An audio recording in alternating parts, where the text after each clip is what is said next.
welcome to Overtime Hockey Talk. My name is Mark Paul. My co-host Justin Baker and I are here to preview the final series of the NHL playoffs, the Winnipeg Jets against the Calgary Flames. And to do that with us, we have Randy Workman. He is a blogger of all things NHL and has been focusing on the Flames and the Leafs as well. And so we brought him in to chat about this series as we preview it for you. So, Randy, welcome to the show. We're happy that you hopped on with us to share all your Flames knowledge, and we'll jump right in as we have on all our other previews, where we're gonna hit offense, defense, goaltending, and special teams, and just break down these teams.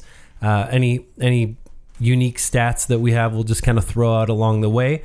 And with that said, Randy, I'll give you the first word on this series. What are your thoughts going into whenever the playoffs start, going into the playoffs? My first thoughts is I think the Jets will win it. And the main reason why I do, guys, is because they're too big, too fast, and they have a goaltender that's probably, in my honest opinion, is in the top 4 in the league. Well, I won't disagree with you there. I mean, you've heard me toot his horn many times. Connor Hellebuyck is my jam. And and there's a good reason for that. There really is. And Calgary, all they got is a very, very inconsistent Riddick and a more consistent Talbot. But for some reason, I don't know why, Talbot doesn't get enough action. Riddick does. I guess we want to make it more exciting for the other team. Yeah, I'd say definitely goaltending wise. All right, well, that's a great place to start since we're there. Goaltending wise, obviously, this is one where one team has a significant advantage. I know absolutely. Justin has been a Hellebuyck guy before Hellebuyck was even born, I think. So, Justin, when you think about like a Dave Rittich, he's fine. You know, a decent goaltender. Actually, yeah. Talbot has had better in-game stats. Not that yes, he does. Isn't always indicative of how a guy actually will play, but he's looked okay this regular season in a backup role, which is probably where Talbot should be. He's had his best seasons as a backup. Yes, he has. Yeah. But I don't think we're not going away from Rittich and Hellebuyck. I think that's where we're going to at least start. That's where we're going. That's where we're going to start. Yeah, I think when you look at the Calgary Flames, right, the big thing to keep in mind is the future of this franchise. And I think Calgary would like to see Riddick take the helm and be the guy moving forward. Especially, I mean, you consider Talbot, he's a UFA after the season. Yes, he is. We got a lot of decisions about him. Yeah, a lot of decisions to make about whether or not you re-sign a guy like that who, again, as a backup has been very, very serviceable and is, had opportunities to be a starter in Edmonton. So, there's that security. If maybe Riddick doesn't work out, you can go to this guy. However, focusing in on the playoffs, I think when you look at a guy like Dave Riddick, again, last year didn't get the starts. It was all Mike Smith, and who did a fantastic job, I think, for the Calgary Flames. But he's money. Yeah, yeah. So we'll see if he gets the job here in Edmonton. But back to Riddick, I think the bigger concern is, do you kind of slight this guy again and say, you're not going to be the guy who we're starting with. We're going to go with Cam Talbot because he's had the better numbers during the regular season. Or do you go with Riddick because he's going to be your guy after the season to take the bulk of those starts, and you don't really want to, goaltenders are a finicky player, and, mentally there's a lot that goes into it. And, you're absolutely right. That's your main concern. Yeah. I didn't mean to interrupt. No, you're good. And I completely agree. I think, for me, it's David Riddick for the Calgary Flames, just because, again, he's the guy after the season. You know who's going to be there.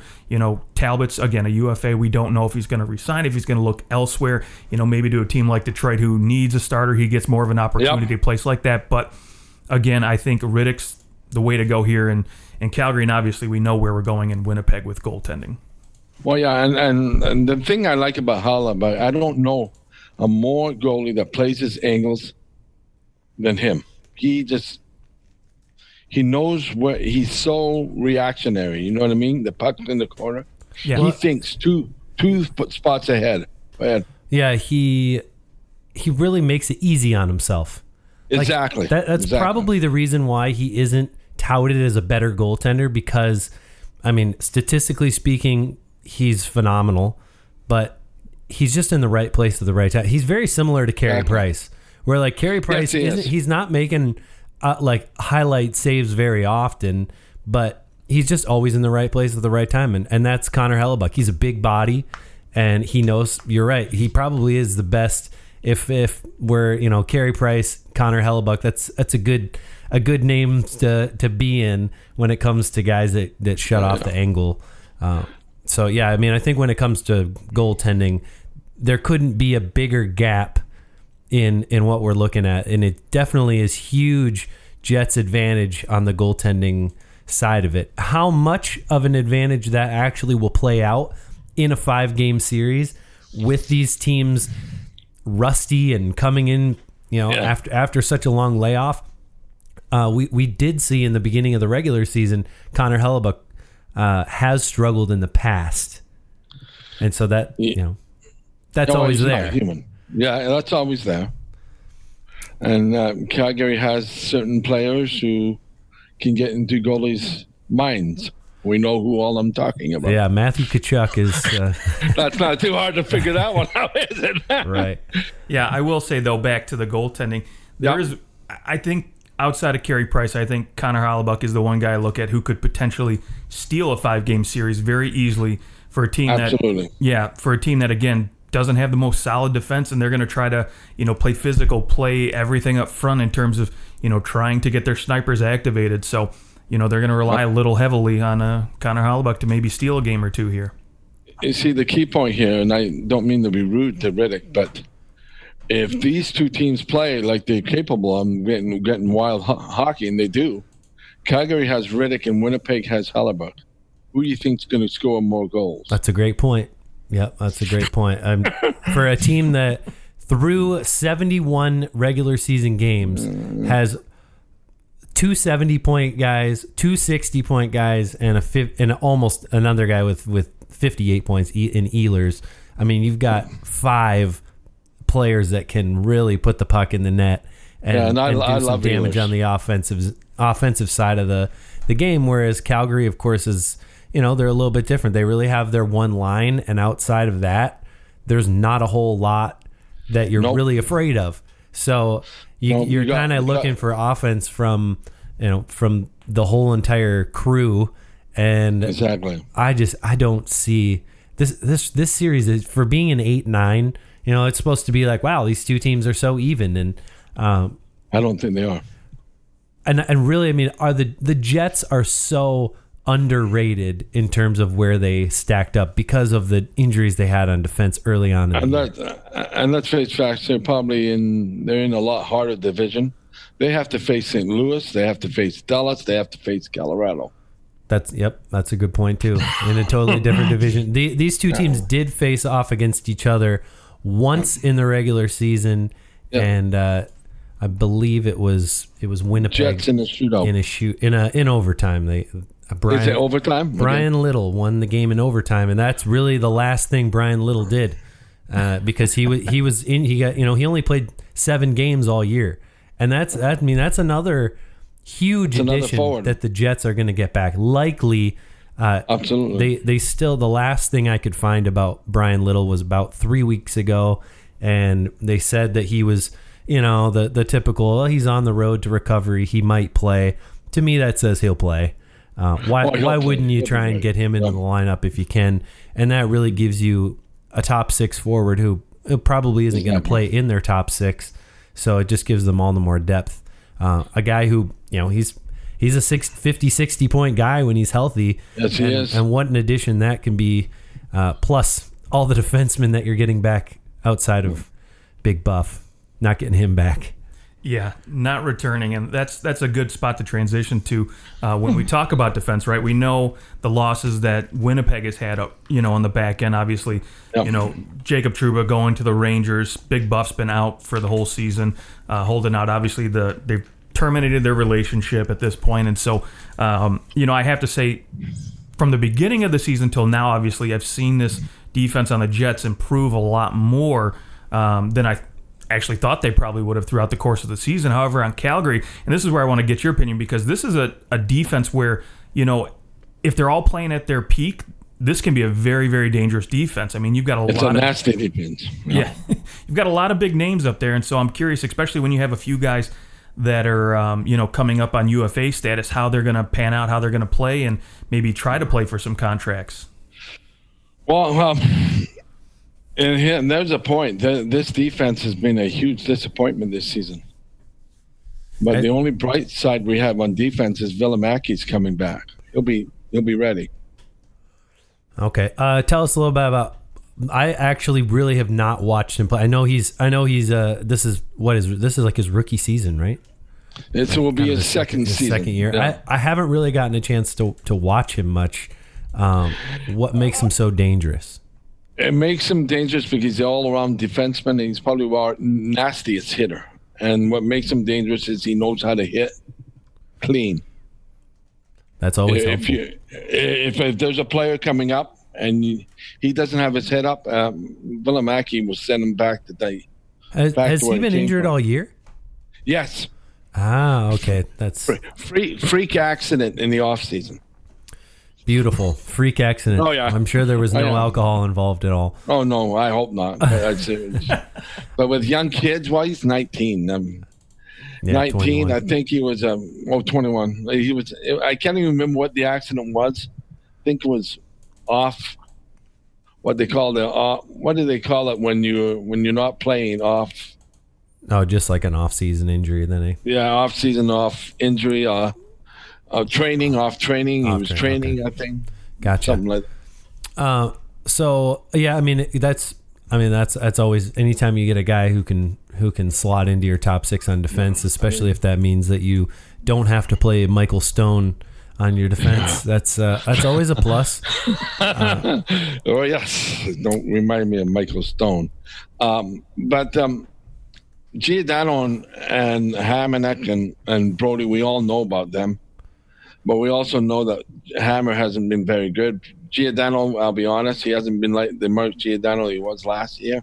Yeah, 76 points in the Norris Trophy. Yeah, no 76 point this year. No, yeah, 31 points. He had 5 goals. Definitely not looking like the same offensive player that he was last year, especially on the power play. Only with 9 power play points.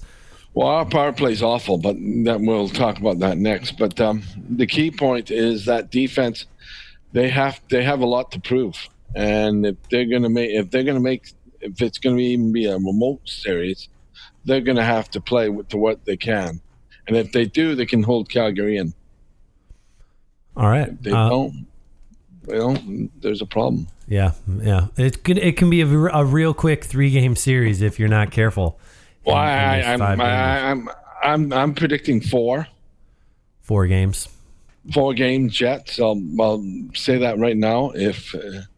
But if that defense doesn't do what it's told, and there's something that the main problem was, and it's the big bird in the closet, whatever you want to call it, and that's the Peters situation.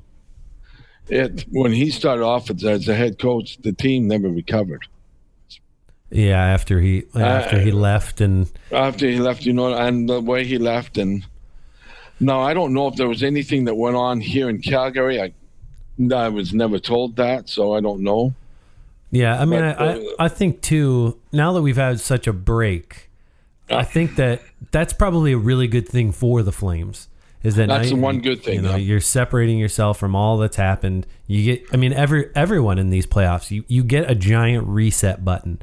And I think that especially for the guys who have struggled, like Giordano, like TJ Brody and Hamonic. I mean, defensively speaking, this team is just not, the Flames have not gotten a lot of offense from their back end. Well, no, and that's the main problem. And the other problem is that they made, during the game, they would make at least 1 or 2 mistakes.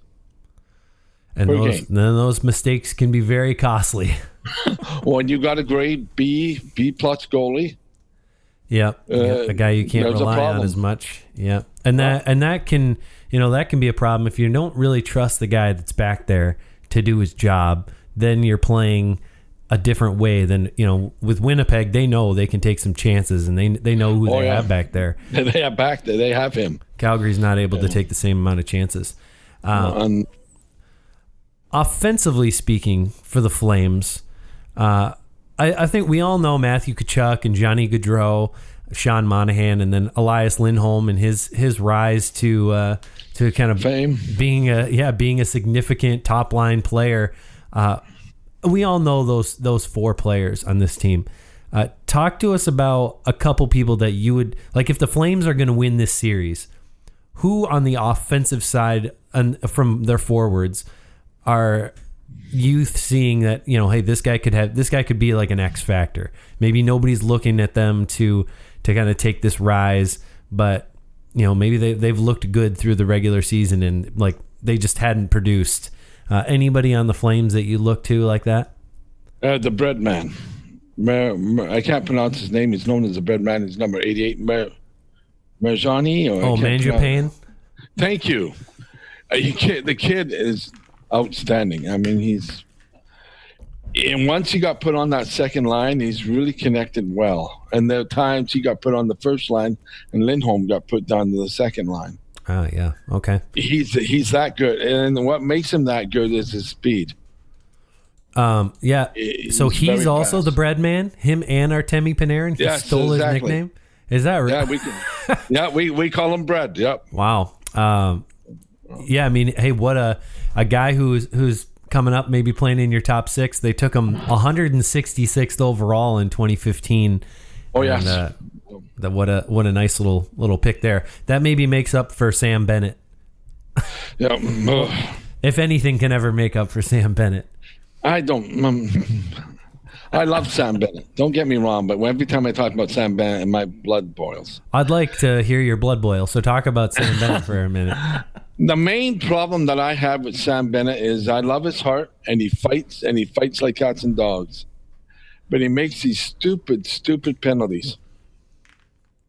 I mean, somebody will be coming down the ice, and instead of skating with him, he'll trip him. Yeah, he doesn't really play very much either. So, 12 and a half minutes a game. You've got 36 penalty minutes. That's 18 penalties that he took in 52 games, and really he's on the ice for a quarter or a fifth of a game. That's not great. It's not great. It's taking over a penalty every 60 minutes. It's you just described that. And now your answer, like you want somebody who really is really underrated. His name is Derek Ryan. I don't know if you guys know very much about him. Probably the best fourth line center in the game. He does everything. Wow. Okay. Yeah, came from Carolina. Yeah, he came from Carolina. He's the heart of the team. Him and Tkachuk. And it's kind of funny when I say this because, of course, it's a Canadian city.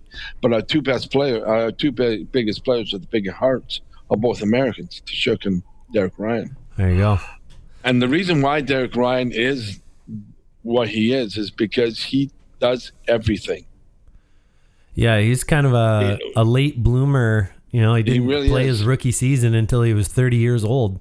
Yep. And he played well. He got a free agent contract. Actually, I mean, last year, I know it's not too crazy, but he was 29th in Selke voting. So for a fourth line guy, obviously he's on the penalty kill for the He's for a the penalty Flames. kill, and believe it or not, he plays on the power play.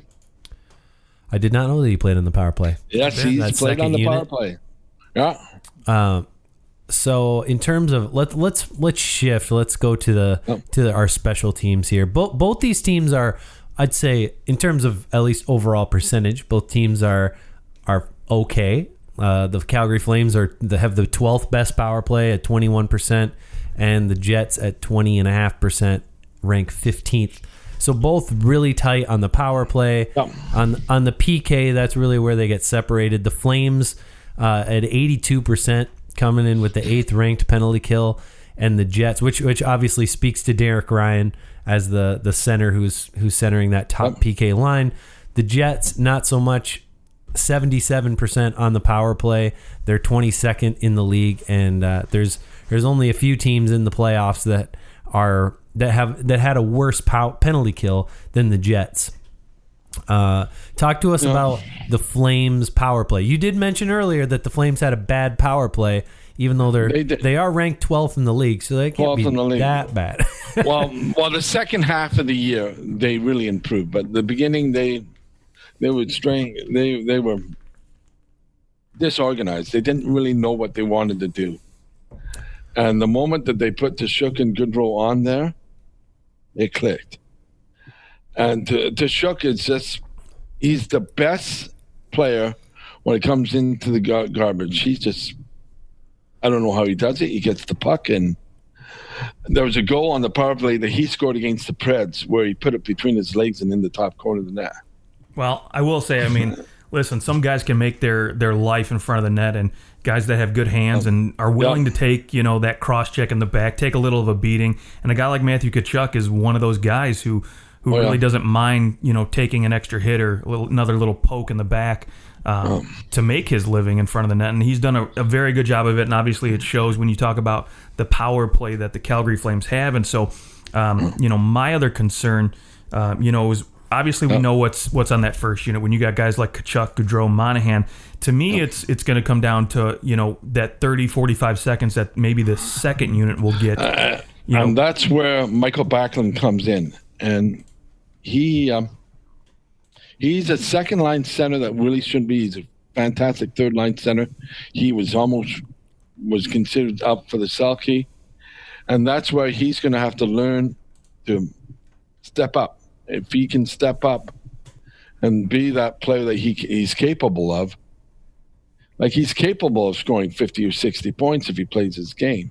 Yeah, I mean, he's career highs, 53 points, and you're right. I mean, he was 4th in Selke voting a few years ago, 13th 2 years ago, and 8th last year. So, I mean, you want to talk about, I mean, if you've got, that's Derek Ryan and Michael Backlund, both as your defensive centers. I mean, you're doing pretty good. I mean, maybe the Flames do have the two of the best in terms of a two-headed monster defensively speaking. They do, and they have the capabilities of that.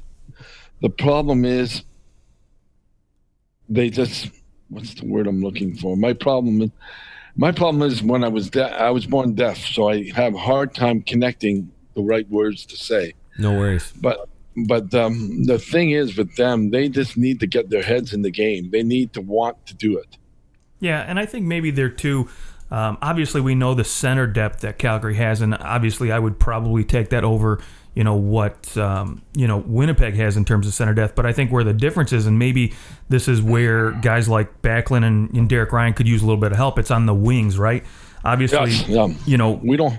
Yeah, I mean, right now you've got Milan Lucic playing third line left wing with Derek Ryan. Exactly. And how much production are you really going to get out of a guy like that when you can look on the flip side and go to Winnipeg? And you've got, Nick Ehlers playing, wing on the second line, and a little bit of, Matthew Perreault's playing wing on the third line for Winnipeg. So you've got, a lot more depth there, to play with versus, a team like Calgary that, outside of that top line is strapped for talent. Is that we don't have a Connor, we don't have a Liney.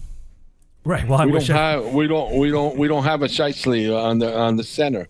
Well, yeah, I'm sure every team would love to have a line for sure. Well, exactly. But there's one guy in the Jets that you guys haven't mentioned enough, and that was the guy that was injured. You know who the real heart is Little. Yep. Brian Little he's their heart. He really is. He does everything. He doesn't back down from anything. Well, and he can play up and down in the lineup. Yeah, exactly right. He can play anywhere. You put him anywhere in the lineup. Another guy too for the Jets who he only played 8 games for the Jets this year because he was sent over in a deal, and that's Cody Eakin. Cody Eakin is a real nice third line center, and he that's probably where he ultimately slots for the Jets. And it cost him a 4th round pick. Yeah, and I mean he's done okay in the playoffs. I mean a few years ago for Dallas, he had 8 points in 13 games. Like he can be relied upon to at least be defensive. He can take faceoffs. He's got in the playoffs. He's got a 52% faceoff win in the playoffs. So he's somebody you can put in there and come in, win a draw, and send him out. I mean, he doesn't need a whole lot of time on ice to do what he can do, and that's be a good defensive center. So I mean, I think we're starting to see a trend here that both these teams have quite a bit of defensive forwards. I mean, even we were just talking about Brian Little. He's another guy who you can definitely rely upon defensively. Both these teams are loaded with guys who are responsible on both ends of the ice. The key point in that part is what you would bring up, Paul, is you go ahead and look at my center's stats. There's one guy over 50%, I do believe, and that's Derek Ryan. We're very weak when it comes to face-offs.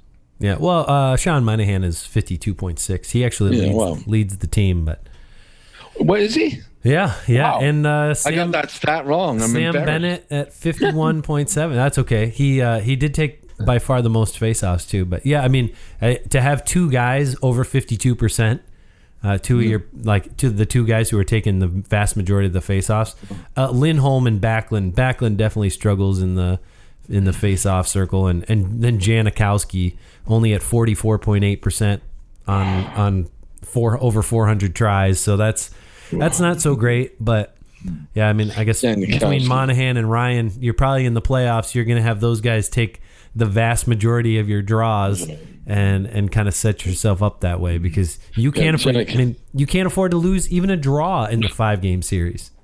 Absolutely not. You're absolutely, and like I said, our strength is our centers, but I still like Winnipeg's forwards by far over us. It's just. I feel bad because I'm supposed to be a homer, but you're the Flames guy who is down on the Flames, I guess. Well, not completely. It's just not down on them. They're just Winnipeg. Just is a better team. Yeah, I just think Winnipeg is underrated. They probably should have been in a position where there were at least a 6 or a 5 seed here, but because of the brutal start they had, by no fault of their own, they just had so many injuries. They lose their star defenseman because he wants to go fishing instead of playing hockey. Like, what are you going to do when you run into that? It's just, there's nothing that you can do to make that better. And now they find themselves at least fully healthy, still without their best defense. I mean, Bufflin isn't coming back. I guess so. Josh Morrissey is your guy in the game. I love Morrissey though. In the game, it was early in the season. Granted, it's like October 26th is when the Jets and the Flames played. But Josh Morrissey played 29 minutes in that game. Mark Scheifele played over 24 minutes. Like, these guys are going to be leaned upon in this 5-game series. I think that across the board for most teams, you're going to see the top 6, especially the best centers on each team. You're going to see these guys get 22, 23 minutes a night because you have nothing to lose. Like, you can't lose even, if you get down 2 games, it's going to be real hard to win 3 in a row right now with the inconsistencies of coming back after being on such a long layoff. That's exactly right. But I liked what Justin was saying at the beginning of the show about when the Jets did the goaltending. I love the goaltending, and I love what he said about the defense. Yeah, there's just too much Jets and not enough Flames.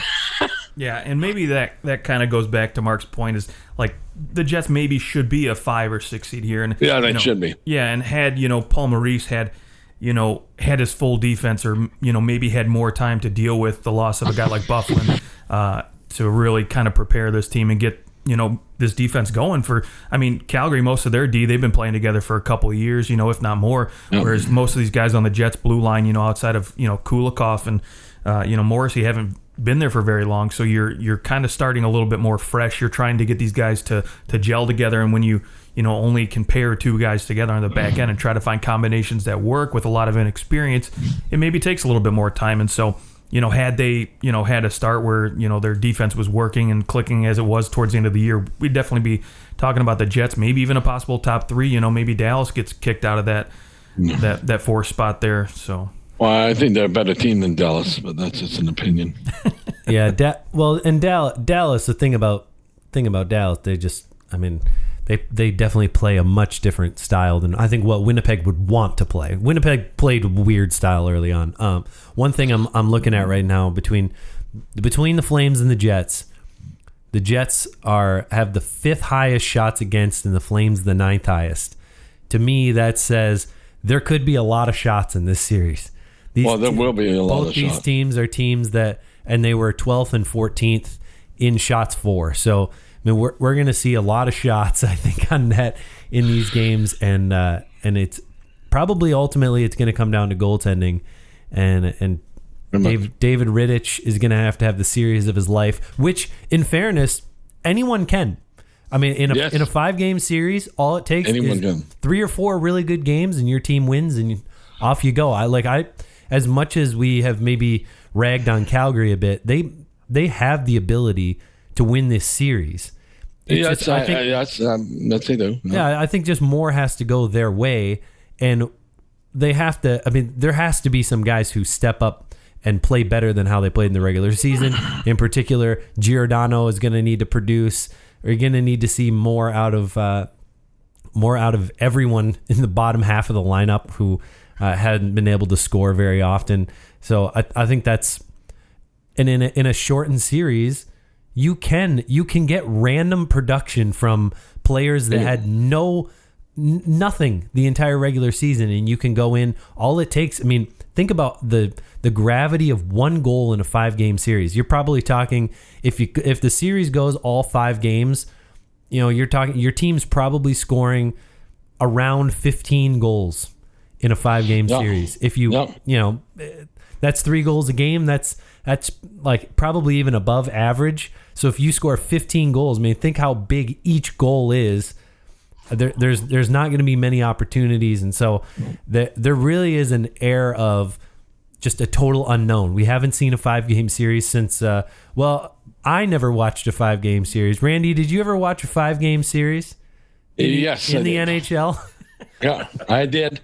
Believe it or not, I'm old enough to believe it or not. Yes, I'm probably older than all 3 of you combined.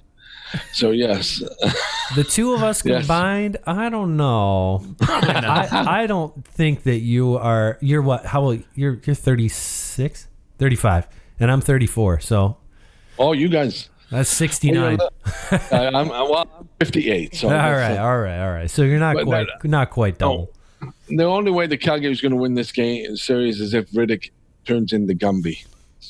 Well, I will say, I mean, it is more than possible that any goaltender can go. Like we talked about, in a 5-game series, it's easy for a goaltender to go on a hot streak. We've seen it many times in the NHL. 3-4 games, they can get hot. 7 games, a little harder, obviously. But remember, Brian Boucher has the record for most consecutive shutouts. There you go. Anytime you want a goalie with a hot streak, Brian Boucher. 5 consecutive, I think it was, shutouts. Guys, and who knows better than what a hot goalie can do than me? Think about the 2004 playoffs. Yeah. Oh, yeah. Mr. Kipper. His name is Mika Kiprusoff. All season long.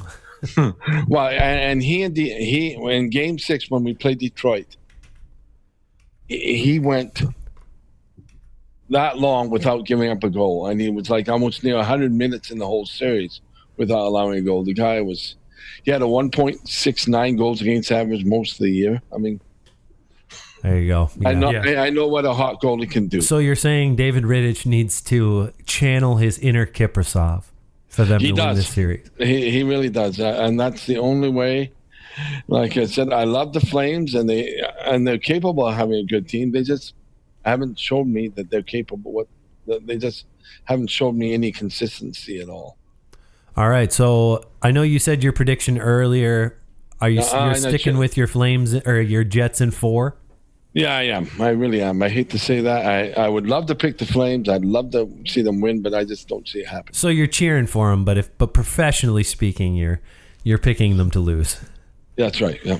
Justin, what's your prediction on this series? I'm calling Jets, but I'm calling the sweep. Calling a sweep. I'm calling a sweep. Yeah. Wow. I'm going the other way. I think as much talent as the Jets have up front, as good as Connor Hellebuck is, I think some of that is thrown out the window in a 5-game series. And I do think the Flames have quite a few players playing for contracts.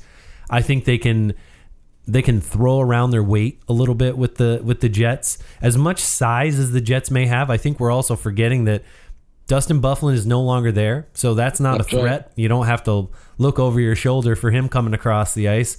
And I really think that there's something, I don't know, maybe there's a Lucic effect. We'll see. I mean, come the playoffs, it's been a minute since he's had the opportunity to be in the playoffs and have an impact.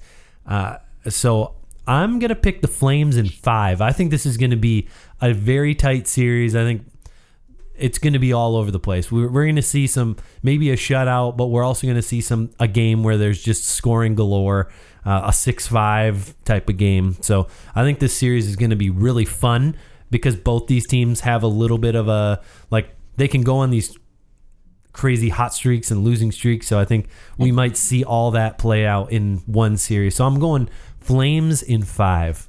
Wow. All right. Well, I like your pick. I hope you're right, Paul. There you go. Yeah.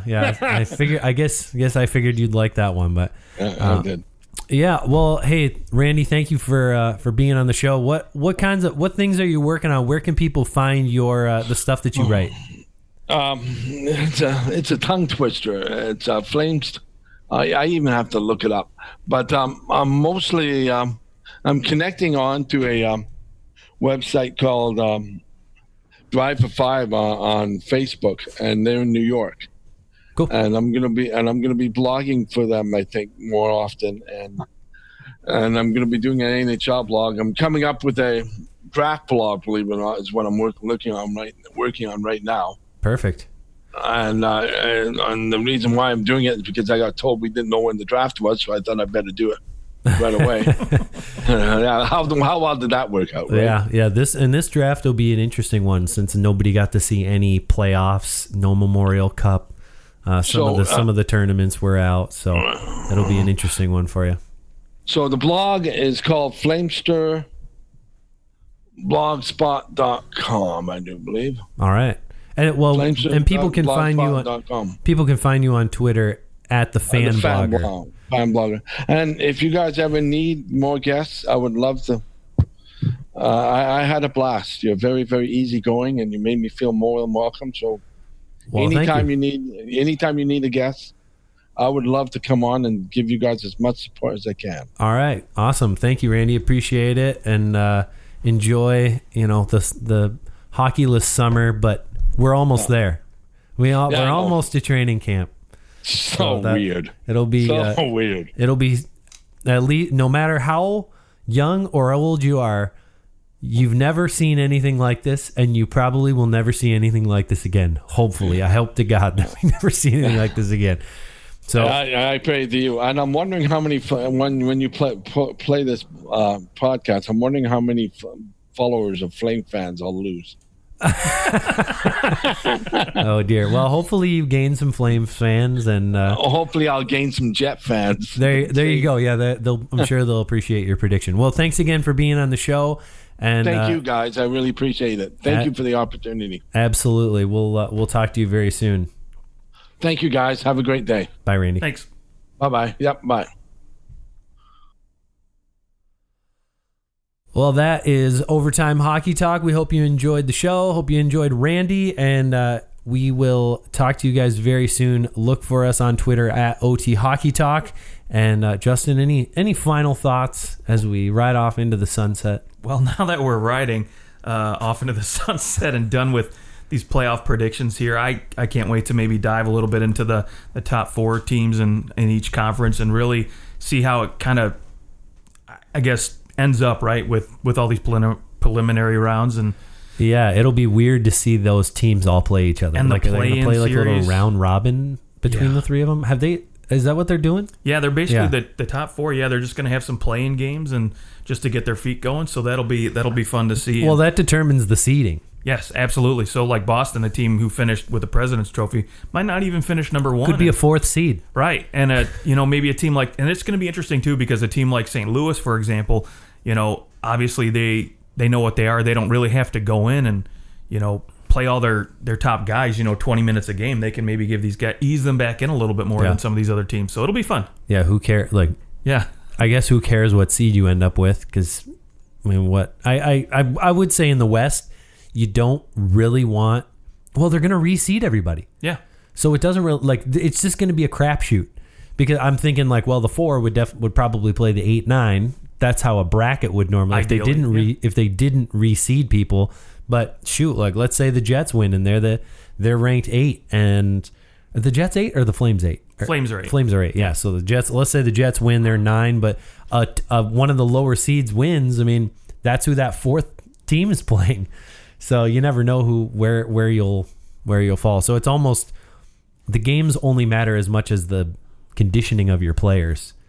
So I would think that it'll probably be, I don't know, I guess it'll be like regular season, but not diehard regular season. It'll just be like early regular season. We're all getting our feet back. Let's not try to destroy each other. Yeah, not post deadline. Yeah, nobody's angry at each other right now. I think we've all let everything go. I hope. There you go. Marchand hasn't, but... All right, well, that's our show. Thanks for listening, and we will talk to you guys